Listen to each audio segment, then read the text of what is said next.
हम पागल दिखाई दे रहे हैं तुम्हें? मंदिर में क्या हमारे को नौकरी मिलेगी? बच्चे पलेंगे हमारे हैं? घंटा बजा के हमें भिखारी बनना है? बच्चों को लेके मैं मंदिर में पूरे 10 महीने पढ़ा रहूंगा। मेरे को हाथ उठा के अगर मूर्ति यूं कह दे जा बेटा तेरे बच्चे सुखी रहे, तो मैं जो कहेगा बंदा उसकी गुलामी करूंगा मैं। दयानंद सरस्वती खुद कह दिया हम ईरान के रहने वाले हैं। उन्होंने खुद कह दिया है, मुगलों के सामने पेश कर दिया है कि तुम भी विदेशी हम भी विदेशी मिलकर राज किया जाए।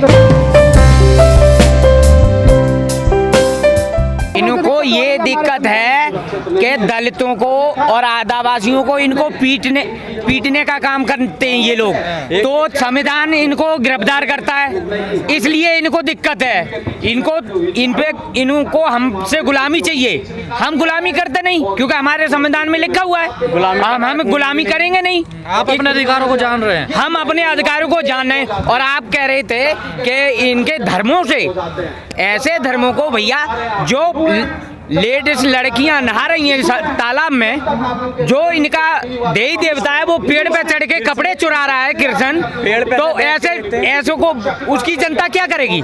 हैं? हम भी दारू पिए, इनके देवी देवताओं को माने। लड़ाई किससे है आपके? और इनके जो भोले जी हैं, लड़ाई किससे है? लड़ाई मनवादियों से। और किससे लड़ाई है भाई?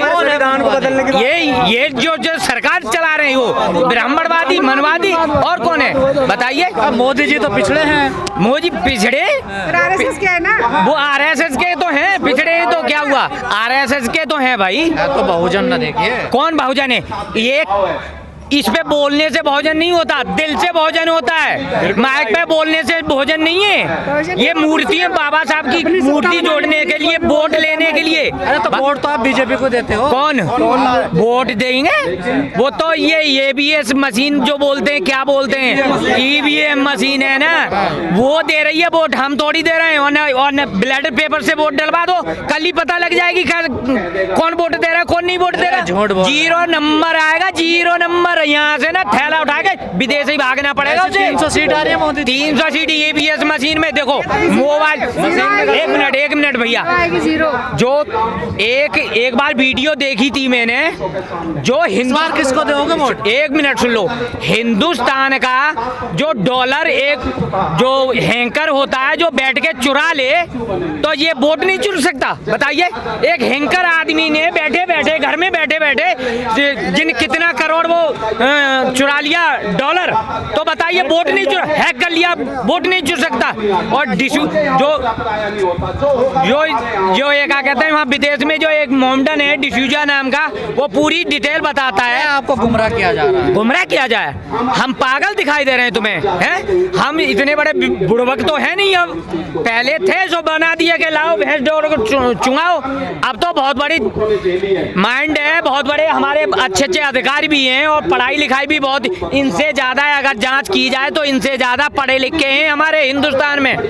पर ये क्या हमारे तो मंदिर में तो आप ही जा रहे हो। मंदिर विरोध करते हैं तरफ जाते भैया। मंदिर में क्या मिलेगा?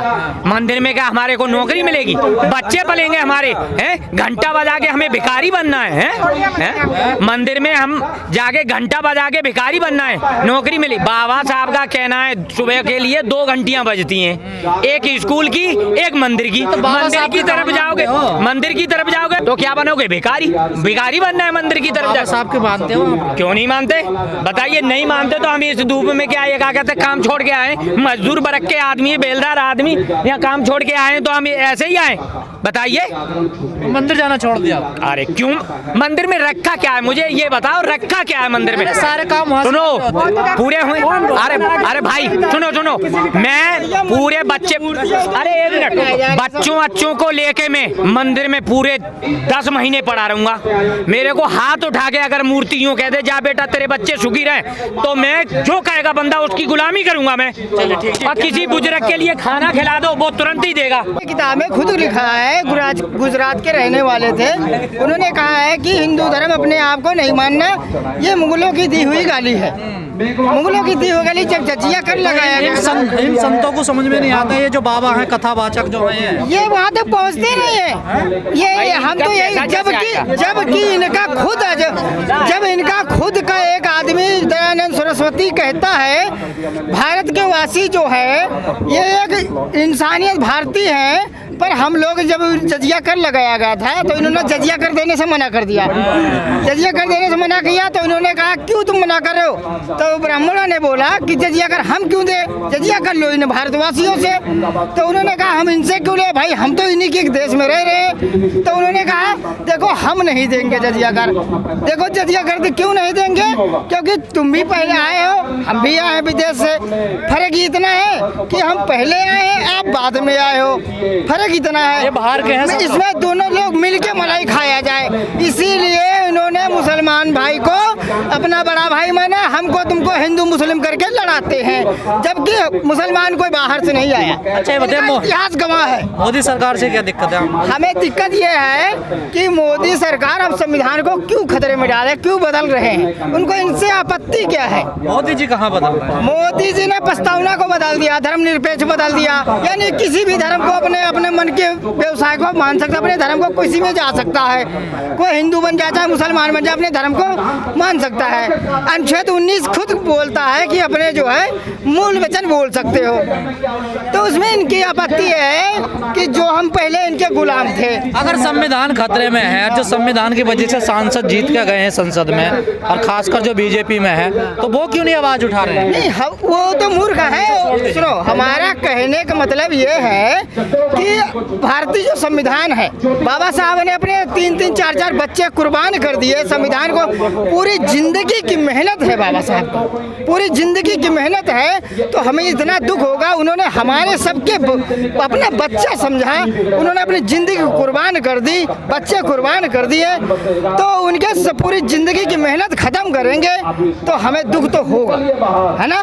दुख तो होगा। तुम्हारा कोई खेत हो, उसमें आके कोई नाश करने लगा, और उसमें सारे भारतवासी खाते पीते उसी खेत से, वो जमीन हमारी है, आके उसमें कोई फसल को बर्बाद करने लगे या जमीन हड़प करने लगे, तो उसमें सबको बोलने का अधिकार है और बोलना भी चाहिए। चाहिए कि नहीं चाहिए? जब बर्बाद कर रहा है तो इसलिए हम अभी रोक लगा रहे हैं। जब बदल जाएगा, खत्म हो जाएगा, तो कोई वाली कहावत चली आ रही ना, चिड़िया चुग गए खेत, बाद में डंडा हिलाने से क्या फायदा?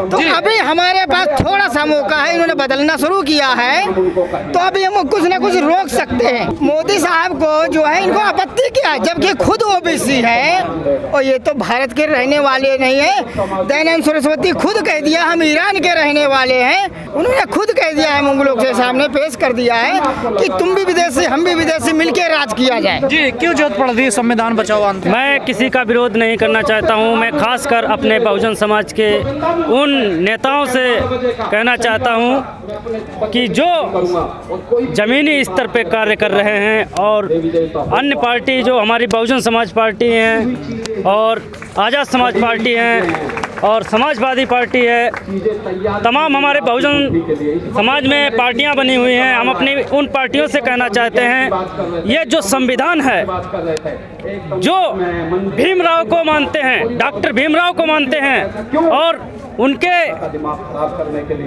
वोट, उनके नाम पर वोट लेने जाते हैं, तो वो खास करके अब उनको ये वक्त आ गया है कि संविधान जो खतरे में है वो अब एक होकर के ही जाया सकता है। आपको खतरे में संविधान? देखिए, अभी जो 26 जनवरी थी उसमें माननीय प्रधानमंत्री जी ने उनके विवेक देवराय कि अब संविधान हटाया जाए क्योंकि ये पुराना हो गया, और उनको ये नहीं पता है कि पुराना तो उनके परिवार के लोग भी हैं, उनके मंदिर में जो पत्थर हैं वो भी पुराने हो गए हैं। उनके हमारे बहुजन समाज को गुमराह करने का प्रयास करते हैं, जिसमें हमारे बहुजन समाज गुमराह हो और अपने हक अधिकारों को हक अधिकारों से वंचित हो जाए। कह रहे हैं जाति खत्म होगी, सब एक समान हो गए हैं देश में। कौन एक समाज हो गया? हमें तो नहीं कहीं पे दिख रहा है कि एक समाज हो गया है। एक समान हो गया होता तो माननीय राष्ट्रपति जी को, जो अभी नया पार्लियामेंट बना हुआ है, उसमें उनको उद्घाटन में बुलाया जाता, नहीं बुलाया गया।